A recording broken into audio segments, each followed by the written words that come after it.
നോർവേയിലെ Bergen നഗരത്തിലെ ഫ്രെഡറിക്സ്ബർഗ് കോട്ടയിൽ നിന്നും ഇറങ്ങി നൈക്കിർക്കൻ എന്ന ദേവാലയത്തിന്റെ മുറ്റത്തെത്തിയിരിക്കുകയാണ് ഞാൻ. നൈക്കിർക്കൻ എന്നാൽ ന്യൂ ചർച്ച്. 1622 നിർമ്മിച്ച ദേവാലയമാണ്. മധ്യ ബെർഗന്റെ പാരീഷ് ചർച്ച് ആയിരുന്നു 2002 വരെയും ഇത്. ഇപ്പോൾ ചിൽഡ്രൻസ് കത്തീഡ്രൽ എന്നറിയപ്പെടുന്നു. കുട്ടികൾക്ക് പ്രത്യേക പ്രാധാന്യം കൽപ്പിക്കുന്ന പള്ളിയാണെന്നതിനാലാണ് അത്. പള്ളിവാതിലുകൾ അടഞ്ഞുകിടക്കുന്നു. അതിനരികിലൂടെ ഞാൻ ഉൾക്കടലിന്റെ തീരത്തേക്കെത്തി. ഉൾക്കടലിൽ ധാരാളം കപ്പലുകൾ. കടലിലെ എണ്ണഖണ്ണ പ്ലാറ്റ്ഫോമിലേക്കുള്ള സപ്ലൈ ഷിപ്പുകളാണ് അതെല്ലാം. കടലിലേക്ക് ഇറക്കി നിർമ്മിച്ചു വച്ചിരിക്കുന്ന ചില ഗോഡൌണുകളും കാണാം ഇവിടെ. നീളൻ കെട്ടിടങ്ങൾ.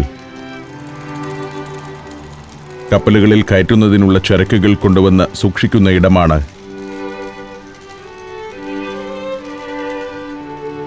ഉൾക്കടലിന്റെ ഒരു ഭാഗത്തെത്തുമ്പോൾ കുറെ ബോട്ടുകൾ നിർത്തിയിട്ടിരിക്കുന്നത് കാണുന്നു. ഇതെല്ലാം വിൽക്കാനിട്ടിരിക്കുന്നതാണ്. മറ്റു പല നാടുകളിലും ഒരു കുടുംബത്തിന് 1-2 കാറുകൾ ഉള്ളതുപോലെ നോർവേയിലെ തീരപ്രദേശങ്ങളിലുള്ളവർക്ക് സ്വന്തമായി ഓരോ ആഡംബര ബോട്ടുണ്ടാവും.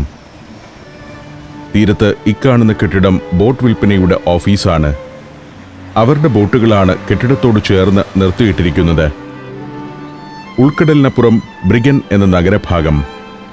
ആദ്യകാലത്ത് ബെർഗൻ പട്ടണം രൂപപ്പെട്ട ഭാഗം. അതിന്റെ നേരെ എതിർവശത്ത് ബെർഗൻ ഹാവൻ എന്നറിയപ്പെടുന്ന ഉൾക്കടൽ ഭാഗത്തിനിപ്പുറമാണ് നിൽക്കുന്നതെന്ന് ഈ കാഴ്ചയിൽ നിന്ന് വ്യക്തമാവും. Fish market area. അവിടുത്തെ 1000 വർഷത്തോളം പഴക്കമുള്ള പള്ളി. നഗരത്തിനു പിന്നിൽ ഫ്ലോയൻ എന്ന മല. വിവിധ ദ്വീപുകളിലേക്ക് ഫെറി സർവീസ് നടത്തുന്ന ബോട്ടുകളുടെ ടെർമിനലാണിത്. കുറെ കറ്റമരനുകൾ വാർഫിനോടടുത്തു കിടക്കുന്നു. വളരെ അകലെയുള്ള നോർവീജിയൻ ദ്വീപുകളിലേക്ക് വരെ ഇവിടെ നിന്നും ഫെറി സർവീസ് ഉണ്ട്. 10 മണിക്കൂർ വരെ യാത്ര ചെയ്യാനുണ്ടാവും അവിടങ്ങളിലേക്ക്. ഫെറി ടെർമിനലിലൂടെ നടന്ന് ഞാൻ ഫിഷ് മാർക്കറ്റ് സ്ക്വയറിലേക്ക് എത്തിയിരിക്കുന്നു. നേരം 1:30 ആയിട്ടുണ്ട്. 2 മണിക്കാണ് ഞാൻ യാത്ര ചെയ്യാൻ ടിക്കറ്റ് എടുത്തിരിക്കുന്ന കറ്റമരൻ പുറപ്പെടുക. അരമണിക്കൂർ കൂടി മാർക്കറ്റ് സ്ക്വയറിലെ കാഴ്ചകൾ കണ്ടുകൊണ്ട് ഇങ്ങനെ നടക്കാം. ഇന്ന് കാര്യമായി വെയിൽ തെളിഞ്ഞിട്ടില്ല. ആകെ ഒരു മൂടിക്കെട്ടിയ അന്തരീക്ഷം. മാർക്കറ്റ് സ്ക്വയറിലെ തടിബെഞ്ചുകളിൽ വിശ്രമിക്കുന്നവർ. ഫിഷ് മാർക്കറ്റിൽ നിന്നും പാകം ചെയ്ത് കിട്ടുന്ന മത്സ്യവിഭവങ്ങൾ ആസ്വദിക്കുന്നവർ.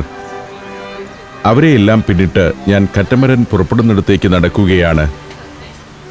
ഇവിടെയുമുണ്ട് കുറെ മരബെഞ്ചുകൾ.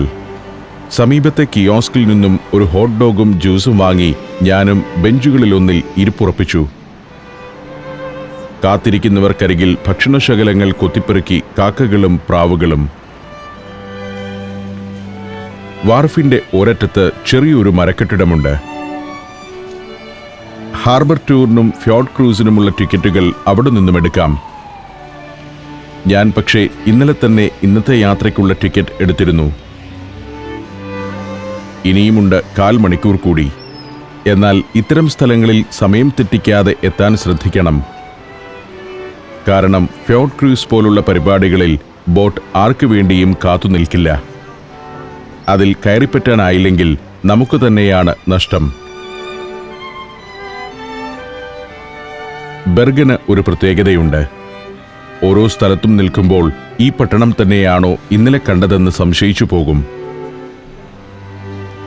എവിടെ നിന്നാണെന്നറിയില്ല. 2 മണിയായപ്പോഴേക്കും കുറേ ആളുകളെത്തി ലൈൻ ഒപ്പിച്ച് നിന്നുകഴിഞ്ഞു. പക്ഷേ പുറപ്പെടേണ്ട സമയമായിട്ടും കറ്റമരൻ എത്തുന്നില്ല. ചില ചെറുബോട്ടുകൾ പോകാനൊരുങ്ങുന്നുണ്ട്. പലതരം സെയിൽ ബോട്ടുകൾ. ഇതെല്ലാം ഇന്നാട്ടുകാരുടെ സ്വകാര്യ ബോട്ടുകളാണ്. ചിലത് വൃത്തിയാക്കിയിടുന്നു. വേറെ ചിലത് സ്ഥലം മാറ്റിയിടുന്നു. വലിയ വിലയുള്ള ആഡംബര നൗകകൾ തന്നെയാണ് എല്ലാം. ഒരു കുടുംബത്തിന് ആഴ്ചകളോളം താമസിക്കാനുള്ള സൗകര്യങ്ങളെല്ലാമുള്ള ബോട്ടുകൾ. ആ കാഴ്ചയിൽ മുഴുകി നിൽക്കെ അങ്ങകലെ നിന്നും ഒരു കറ്റമരൻ അടുത്തു വരുന്നത് കാണാം. ഫെറി ബോട്ടാണോ ടൂറിസ്റ്റുകൾക്ക് ഫ്യോർഡ് ക്രൂസ് നടത്താനുള്ളതാണോ എന്നായി സംശയം. അത് സാവധാനം വലത്തോട്ട് തിരിഞ്ഞപ്പോൾ ഫ്യോർഡ് സൈറ്റ് സീയിങ് എന്നൊരു ബോർഡ് കണ്ടു. റോട്ട്നി കമ്പനിയുടെ കറ്റമരനാണ്. ആ കമ്പനിയുടെ കറ്റമരനിലേക്ക് തന്നെയാണ് ഞാൻ ടിക്കറ്റ് എടുത്തിരിക്കുന്നതും. പക്ഷേ കറ്റമരൻ മറ്റൊരു കടവിലേക്ക് അടുക്കുകയാണ്. മറ്റൊരു കറ്റമരൻ അവിടെ നിന്നും പുറപ്പെട്ടു പോകുന്നുമുണ്ട്. അല്പസമയം കഴിഞ്ഞപ്പോൾ നേരത്തെ കണ്ട റോട്ട്നി കമ്പനിയുടെ കറ്റമരൻ ഞങ്ങൾ നിൽക്കുന്നിടത്തേക്ക് അടുത്തു വരുന്നത് കാണായി. ഇതുതന്നെയാണ് ഞങ്ങൾക്ക് പോകാനുള്ള കറ്റമരൻ. പക്ഷേ യാത്ര പുറപ്പെടുമെന്ന് പറഞ്ഞ സമയം കഴിഞ്ഞിട്ട് 10 മിനിറ്റ് ആയിരിക്കുന്നു. സാധാരണ യൂറോപ്യൻ നാടുകളിലെല്ലാം ഇത്തരം സർവീസുകൾ കൃത്യസമയം പാലിക്കുന്നതാണ്. ഇവിടെ നിന്നും മോസ്ട്രോമൻ എന്നൊരു സ്ഥലം വരെ നീളുന്ന യാത്രയാണ് ഇതിൽ. 500 ക്രോണെ നൽകിയാണ് ഞാൻ ടിക്കറ്റ് എടുത്തിരിക്കുന്നത്. 500 ക്രോണെ എന്നാൽ നമ്മുടെ 4000 രൂപയിലേറെ വരും. റൊമാൻറ്റിക് ക്രൂസ് എന്നാണ് മോസ്ട്രോമൻ വരെ നീളുന്ന ഈ കറ്റമരൻ യാത്രയുടെ വിശേഷണം. നോർവേയുടെ ഭൂപ്രകൃതിയുടെ വൈവിധ്യമാർന്ന മനോഹാരിതയിലൂടെയാണ് യാത്ര എന്നതുകൊണ്ടാണ് അങ്ങനെയൊരു വിശേഷണം ലഭിച്ചിരിക്കുന്നത്. ചെറിയ പാലം പ്ലാറ്റ്ഫോമുമായി ഘടിപ്പിക്കപ്പെട്ടു. ഒരു ജീവനക്കാരൻ വാതിക്കൽ നിന്ന് ടിക്കറ്റും വൗച്ചറുമെല്ലാം പരിശോധിച്ചാണ് ഓരോരുത്തരെയായി അകത്തേക്ക് വിടുന്നത്. ഞാനും കറ്റമരനിലേക്ക് കയറി. ക്യാപ്റ്റന്റെ ക്യാബിനാണ് ഇക്കാണുന്നത്. ഞാൻ ഏറ്റവും മുൻപിൽ തന്നെ സ്ഥാനം പിടിച്ചു. ബോട്ടിന്റെ മുൻപോട്ടുള്ള കാഴ്ച ഷൂട്ട് ചെയ്യണമല്ലോ. ആകാശം മൂടിക്കെട്ടി നിൽക്കുകയാണ്. ഉൾക്കടലിൽ നിന്നുള്ള ബെർഗന്റെ കാഴ്ച ഇതാണ്. കൂർത്ത മേൽക്കൂരയോടുകൂടിയ ബഹുനില കെട്ടിടങ്ങൾ നിരയൊത്തു നിൽക്കുന്ന ബെർഗൻ. യാത്ര തുടങ്ങിയിരിക്കുന്നു. ഇപ്പോൾ സമയം 2:15 15 മിനിറ്റ് വൈകിയാണ് ഇത് പുറപ്പെടുന്നത്. എന്നെപ്പോലെ കുറച്ച് ആളുകൾ കൂടി മുന്നിൽ വന്നു നിന്നു. തണുത്ത കാറ്റടിക്കാൻ തുടങ്ങിയതോടെ പലരും പിൻവാങ്ങി. ബെർഗന്റെ പുരാതന ഭാഗമായ ബ്രിഗനാണ് ഈ കാണുന്നത്. പഴയ കെട്ടിടങ്ങളുടെ അതേ രൂപത്തിൽ പിന്നിൽ കുറെ മേൽക്കൂരകൾ കാണുന്നു. അത് റാഡിസൺ ബ്ലൂ റോയൽ ഹോട്ടലിൻ്റേതാണ്. ബ്രിഗനിലെ മറ്റു കെട്ടിടങ്ങളിലേതുപോലെ തന്നെ പുതിയ കാലത്തെ ഹോട്ടലും പണിതിരിക്കുന്നു എന്നത് സാംസ്കാരിക ബോധത്തിന്റെ തെളിവ് തന്നെ. ഇക്കാണുന്നത് ക്ലാരിയോൺ കളക്ഷൻ ഹോട്ടലാണ്. ബ്രിഗൻ അങ്ങ് മലഞ്ചെരിവ് വരെ വ്യാപിച്ചു കിടക്കുന്നു. ഉൾക്കടലിന്റെ മറുഭാഗത്ത് ആധുനിക രൂപമാർന്ന കെട്ടിടങ്ങളാണ്. കറ്റമരൻ യാത്ര തുടങ്ങുമ്പോൾ തന്നെ ഗംഭീരമായ കാഴ്ചകളാണ് എൻ്റെ ക്യാമറയിലേക്ക് എത്തുന്നത്. ക്രൂസുകളിലെ ഷൂട്ടിംഗ് എനിക്കെപ്പോഴും ഹരമാണ്. ക്യാമറ എവിടേക്ക് തിരിച്ചാലും നല്ല ട്രാക്ക് ഷോട്ടുകൾ ലഭിക്കുന്നു എന്നതാണ് അതിന് കാരണം. ബെർഗൻഹൂസ് കാസിലിന്റെ ഒരു ഭാഗമാണ് വലതുവശത്ത് അക്കാണുന്നത്. അവിടവും ഞാൻ ഇന്നലെ സന്ദർശിച്ചതാണ്. ചുവന്ന ചായം പൂശിയ ഒരു കപ്പൽ കിടപ്പുണ്ട്. വൈക്കിംഗ് അവാന്ത് എന്ന ഈ കപ്പൽ ഒരു സപ്ലൈ വെസലാണ്. പുറംകടലിൽ എണ്ണ ഖനനം നടക്കുന്ന പ്ലാറ്റ്ഫോമുകളിലേക്ക് സാധനങ്ങൾ കൊണ്ടുപോവുകയും അവിടെ നിന്നും ഖനിജങ്ങൾ കരയിലെത്തിക്കുകയും ചെയ്യുന്ന കപ്പൽ. 3900 ടൺ കാർഗോ കപ്പാസിറ്റിയുള്ള കപ്പലാണ്. 1000 ക്യൂബിക് മീറ്റർ ഓയിൽ നിറയ്ക്കാനുള്ള ടാങ്കുമുണ്ട് ഇതിൽ. ബെർഗൻഹ്യൂസ് കാസിലിന്റെ ഭാഗമായ ഹാക്കോൺസൺസ് ഹാളാണ് അക്കാണുന്നത്. ഒരു കാലത്ത് രാജകീയ വിവാഹങ്ങൾ ഉൾപ്പെടെയുള്ള ആഘോഷങ്ങൾക്ക് വേദിയായിരുന്ന ഹാൾ. അതിൻ്റെ ഇടതുവശത്ത് കാണുന്ന ഉദ്യാനം പഴയ കൊട്ടാര സമുച്ചയത്തിന്റെ ഭാഗമായിരുന്നു. പിന്നിൽ നീണ്ടുകിടക്കുന്ന മലനിരകൾ. ഇക്കാണുന്നത് ബെർഗന്റെ സ്ട്രാൻഡ് സൈഡൻ ഏരിയയാണ്.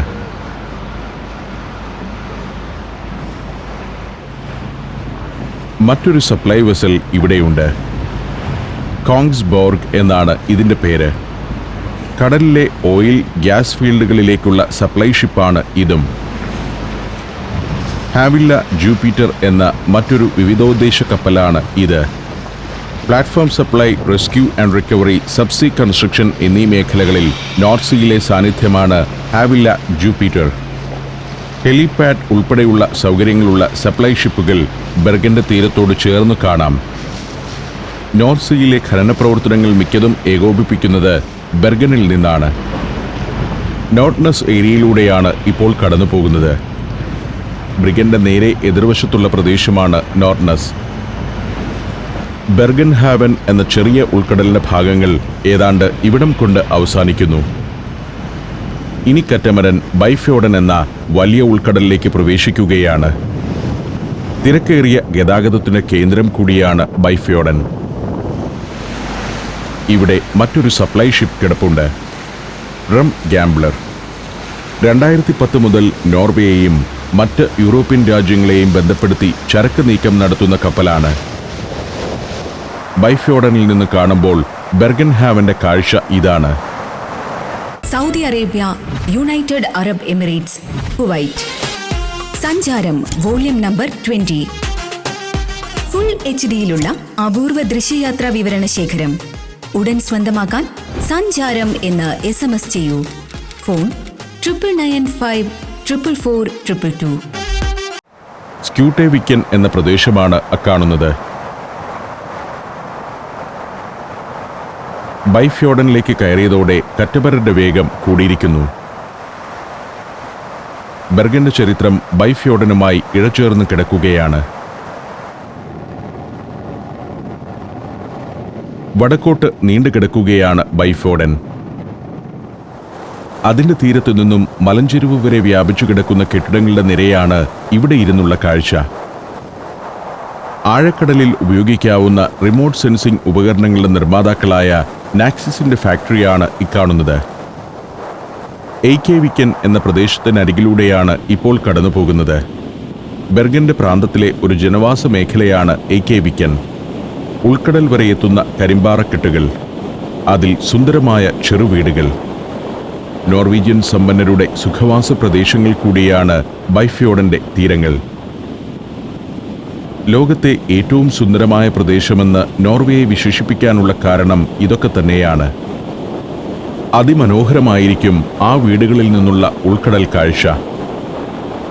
ചെറുവീടുകൾ മാത്രമല്ല, വമ്പൻ അപ്പാർട്ട്മെന്റ് സമുച്ചയങ്ങളും ബൈഫ്യോർഡന്റെ കരയിലുണ്ട്. ഹെലനേസെറ്റ് എന്ന പ്രദേശമാണ് ഇപ്പോൾ കാഴ്ചയിൽ. താഴെ പാറക്കെട്ടിനുമേൽ ഒരു സ്വിമ്മിംഗ് പൂൾ കാണാം. ഹെലനേസെറ്റിലെ ഒരു പ്രധാന ആകർഷണമാണത്.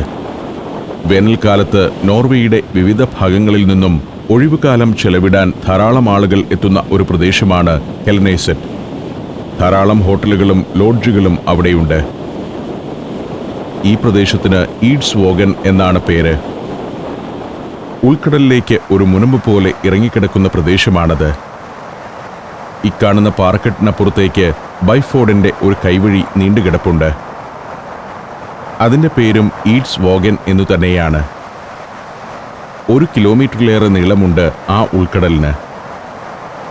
ഈഡ്സ് വോഗൻ കഴിയുന്നതോടെ ടെത്നസ് എന്ന പ്രദേശം കാഴ്ചയിലേക്കെത്തുന്നു. 1972 ബെർഗൻ മുനിസിപ്പാലിറ്റിയോട് കൂട്ടിച്ചേർത്ത പ്രദേശം. Athletics, football, gymnastics, handball, mountaineering എന്നീ രംഗങ്ങളിൽ പ്രാഗൽഭ്യം തെളിയിച്ച താരങ്ങളുടെ ടെത്നസ് സ്പോർട്സ് ക്ലബ് അവിടെയാണുള്ളത്. പാറക്കെട്ടുകൾ നിറഞ്ഞ തീരം. ജുവിക്ക എന്നാണ് ഇവിടുത്തെ തീരഭാഗം അറിയപ്പെടുന്നത്. ഇവിടെയൊക്കെ ഉൾക്കടലിന് വലിയ ആഴമുണ്ടെന്നതും ശ്രദ്ധേയമാണ്. വേണ്ടത്ര സുരക്ഷാ മുൻകരുതലുകളില്ലാതെ ഉൾക്കടലിലേക്കിറങ്ങാൻ സഞ്ചാരികളെ അനുവദിക്കുകയില്ല. ഇപ്പോൾ മോർവിക് എന്ന പ്രദേശമാണ് കാഴ്ചയിൽ. ബെർഗൻ പട്ടണത്തിൽ നിന്നും റോഡ് മാർഗം 15 കിലോമീറ്ററേയുള്ളൂ മോർവിക്കിലേക്ക്. പട്ടണത്തിൽ ജോലി ചെയ്യുന്നവരാണ് മോർവിക് നിവാസികളിൽ ഭൂരിഭാഗവും. സുഖവാസ കേന്ദ്രം കൂടിയാണ് മോർവിക്. ഈ പ്രദേശം സ്റ്റെയിൻസ്വിക്ക എന്നറിയപ്പെടുന്നു. കാഴ്ചയിൽ ബൈഫ്യോർഡന്റെ കരയിലെ ഗ്രാമങ്ങൾക്കെല്ലാം സമാന രൂപമാണ്. മലകളിൽ നിന്നൊഴുകുന്ന ധാരാളം അരുവികൾ ഗ്രാമങ്ങൾ കടന്ന് ഉൾക്കടലിൽ വന്നു ചേരുന്നുണ്ട്. കറ്റമരൻ അതിവേഗത്തിലാണ് നീങ്ങുന്നത്. ശാന്തമായ ബൈഫ്യോർഡനിൽ ഓളങ്ങൾ സൃഷ്ടിച്ചും പദചിഹ്നിയും കറ്റമരൻ നീങ്ങുന്നു. ശീതക്കാറ്റാവട്ടെ വളരെ ശക്തവും. കറ്റമരന്റെ സ്പീഡ് കൂടുന്നതിനനുസരിച്ച് തണുപ്പ് സൂചിമുനകളായി ശരീരത്തിൽ വന്നു തറയ്ക്കുന്നു. ഇവിടെ നിന്ന് ഷൂട്ട് ചെയ്യുന്നത് ശ്രമകരമായ പരിപാടി തന്നെയാണ്. ഇപ്പോൾ 20 കിലോമീറ്ററിലധികം പിന്നിട്ട് കഴിഞ്ഞു. മ്യോൾക്കെറേൻ എന്ന പ്രദേശമാണ് ഇവിടെ കാണുന്നത്. ബെർഗനിൽ നിന്നും കരമാർഗം 18 കിലോമീറ്റർ സഞ്ചരിച്ചാൽ മ്യോൾക്കെറേനിലെത്താം. കൂടുതൽ ഉയരമാർന്നതും വൃക്ഷനിബിഡവുമായ മലയുടെ ചെരുവിൽ കുറേ വീടുകൾ. ബെർഗനിൽ നിന്ന് അകലും തോറും ഓരോ ഗ്രാമത്തിലുമുള്ള വീടുകളുടെ എണ്ണം കുറഞ്ഞു വരുന്നതാണ് കാഴ്ച. എത്ര സ്വച്ഛസുന്ദരമായ പ്രകൃതിയിലാണ് അവിടെയുള്ളവരെല്ലാം വസിക്കുന്നത്. ദൈവത്തിന് സ്വന്തം നാട് ഇതുതന്നെയാണെന്ന് തോന്നിപ്പോകുന്നു. ഇപ്പോൾ സാൽഹൂസ് എന്ന പ്രദേശം കാഴ്ചയിലേക്കെത്തുന്നു. 11-12 നൂറ്റാണ്ടുകളിലൊക്കെ ധാരാളം വണിക്കുകൾ ബൈഫ്യോർഡിന്റെ കരയിലെ ഇത്തരം പ്രദേശങ്ങളിൽ ബെർഗനിലേക്കുള്ള യാത്രാമധ്യേ വിശ്രമത്തിനെത്തുക പതിവായിരുന്നു. സാൽഹൂസ് എന്ന നോർവീജിയൻ വാക്കിനർത്ഥം സത്രം എന്നാണ്. 12-ാം നൂറ്റാണ്ടിൽ ഓസ്റ്റൻ മാഗ്നൂസൻ എന്ന രാജാവ് കച്ചവടക്കാർക്ക് വേണ്ടി അവിടെ നിരവധി സത്രങ്ങൾ പണിതുവച്ചിരുന്നു. അങ്ങനെയാണ് പ്രദേശത്തിന് സാൽഹൂസ് എന്ന പേരു ലഭിക്കുന്നത്. തുണിനെയ്ത്തിന്റെ പേരിലാണ് നോർവേയിലെങ്ങും സാൽഹൂസ് പ്രശസ്തമാവുന്നത്. നോർദോത്ത് ലാൻഡ് ബ്രിഡ്ജ് എന്നറിയപ്പെടുന്ന തൂക്കുപാലമാണ് മുന്നിൽ. 1994 തുറന്ന 1614 മീറ്റർ നീളമുള്ള പാലമാണ്. ഒരു ദിവസം ആ പാലത്തിലൂടെ 16,000 വാഹനങ്ങൾ കടന്നു പോകുന്നുണ്ടെന്നാണ് കണക്ക്. അതിനടിയിലൂടെ കറ്റമരൻ നീങ്ങുന്നു. നോർഡ്വിക്ക എന്ന പ്രദേശത്താണ് പാലത്തിന്റെ ഈ അറ്റം എത്തി നിൽക്കുന്നത്. നോർവേയുടെ ബെർഗൻ, നോർദോത്ത് ലാൻഡ് എന്നീ ജില്ലകളെ കൂട്ടിയിണക്കുന്ന പാലമാണ്. പാലത്തിനടിയിലൂടെ എത്തിയിരിക്കുന്നത് ഹംറെ എന്ന പ്രദേശത്തേക്കാണ്. വെയിൽ തെളിഞ്ഞതിനാൽ ഗ്രാമസൗന്ദര്യത്തിന്റെ മാറ്റ് കൂടിയിരിക്കുന്നു. മനോഹരമായ പുൽമേടുകളും അതിൽ അങ്ങിങ്ങായി കൊച്ചു വീടുകളും. പിന്നിൽ പൈൻ മരങ്ങൾ വളർന്നു നിൽക്കുന്ന മലനിര. ഹംറയുടെ ദേവാലയമാണ് ഇത്. സ്റ്റേവ് ചർച്ച് പോലെ മരം കൊണ്ട് നിർമ്മിച്ച ഒരു പള്ളി. 16-ാം നൂറ്റാണ്ടിൽ ഹംറയിൽ ഒരു മൊണാസ്ട്രി ഉണ്ടായിരുന്നു. 1585 ആ പള്ളി നിൽക്കുന്നിടത്ത് ആദ്യ ദേവാലയം നിർമ്മിക്കപ്പെട്ടതെന്നാണ് ചരിത്രം. 1622 നിർമ്മിച്ച പള്ളിയാണ് ഇന്നും ഹംറയിൽ നിലനിർത്തിയിരിക്കുന്നത്. 3500 വർഷങ്ങൾക്ക് മുൻപ് തന്നെ ജനവാസമുണ്ടായിരുന്ന ഉൾക്കടൽ തീരമാണ് ഹംറെ. 60 ഏക്കറാണ് ഹംറെ ഗ്രാമത്തിന്റെ ആകെ വിസ്തൃതി. നോർവേയിൽ ക്രിസ്തുമതം ശക്തിപ്പെട്ട 11-ാം നൂറ്റാണ്ടിൽ തന്നെ ഹംറയിൽ ഒരു ദേവാലയം നിർമ്മിക്കപ്പെട്ടിരുന്നു. 15-ാം നൂറ്റാണ്ടിൽ ഒരു സാംസ്കാരിക പ്രദേശമെന്ന നിലയിൽ അറിയപ്പെട്ടിരുന്ന ഗ്രാമം കൂടിയാണ് ഹംറെ. ജനസംഖ്യ നന്നേ കുറഞ്ഞ ഗ്രാമങ്ങളാണ് കാഴ്ചയിൽ. ഈ ഉൾക്കടൽ യാത്രയിൽ കുറേ ദൂരം കെട്ടിടങ്ങളും ഗ്രാമങ്ങളുമെല്ലാം കാണാമെങ്കിൽ പിന്നെ അങ്ങോട്ട് വിജനപ്രദേശങ്ങളാണ്. ഡെക്കിലുണ്ടായിരുന്ന കുറേ ആളുകൾ താഴത്തെ നിലയിലേക്ക് പോയി കഴിഞ്ഞു. താഴെ ക്യാബിൻ ചൂടാക്കി നിർത്തിയിരിക്കുകയാണെന്നതിനാൽ അതിലിരുന്ന് യാത്ര ചെയ്യാൻ സുഖമാണ്. ശാന്തമായ ഫ്യോർഡിന്റെ നീലപ്പരപ്പ്. പലയിടത്തും 1 കിലോമീറ്റർ വരെയാണ് ആഴം. ബെർഗനിലേക്ക് വാണിജ്യവും സംസ്കാരവുമെല്ലാം എത്തിയത് ഈ ഉൾക്കടലിലൂടെയാണ്. ലോകത്ത് ഏറ്റവും മനോഹരവും നീളമേറിയതുമായ ഫ്യോർഡുകൾ ബെർഗന്റെ സമീപ പ്രദേശങ്ങളിലാണുള്ളത്. അതിലൊന്നിലൂടെയാണ് എൻ്റെ ഈ യാത്ര. സ്വാർട്ട്വോഗൻ എന്ന പ്രദേശമാണ് ഇപ്പോൾ വലതുവശത്ത് കാണുന്നത്. ആദിമകാലത്ത് പുറമേ നിന്നുള്ള ആക്രമണങ്ങളിൽ നിന്ന് സുരക്ഷിതത്വം തേടിയാണ് ഫ്യോർഡുകൾക്കും മലനിരകൾക്കും ഇടയിലുള്ള ഭാഗത്ത് ഗോത്രസമൂഹങ്ങൾ താമസം ആരംഭിച്ചത്.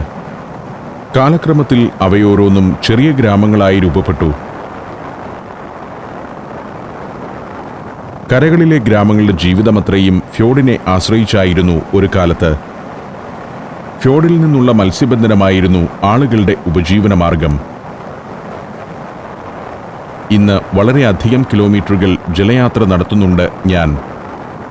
അത് സാധ്യമാവുന്നത് കറ്റമരന്റെ സ്പീഡ് മൂലം തന്നെയാണ്. ഇക്കാണുന്ന തീരങ്ങളിലെല്ലാം ചെറിയ ചെറിയ ഗ്രാമങ്ങളുണ്ട്. ഗ്രാമമെന്ന് പോലും വിശേഷിപ്പിക്കാനാവാത്ത 3-4 വീടുകൾ മാത്രമുള്ള പ്രദേശങ്ങളും നിരവധി. ചുറ്റും മലനിരകൾ. മലകൾക്കിടയിലൂടെ കടൽ വരെ നീണ്ടുകിടക്കുന്ന കൂറ്റൻ വിള്ളലാണ് ഫ്യോർഡ് എന്നും പറയാം. ഓസ്ട്രേഡറ്റ് എന്ന ഗ്രാമമാണ് ഇടതുവശത്ത്. കൂടുതൽ കൗതുകമാർന്ന കാഴ്ചകളിലേക്ക് കറ്റമരൻ കുതിച്ചുകൊണ്ടേയിരുന്നു.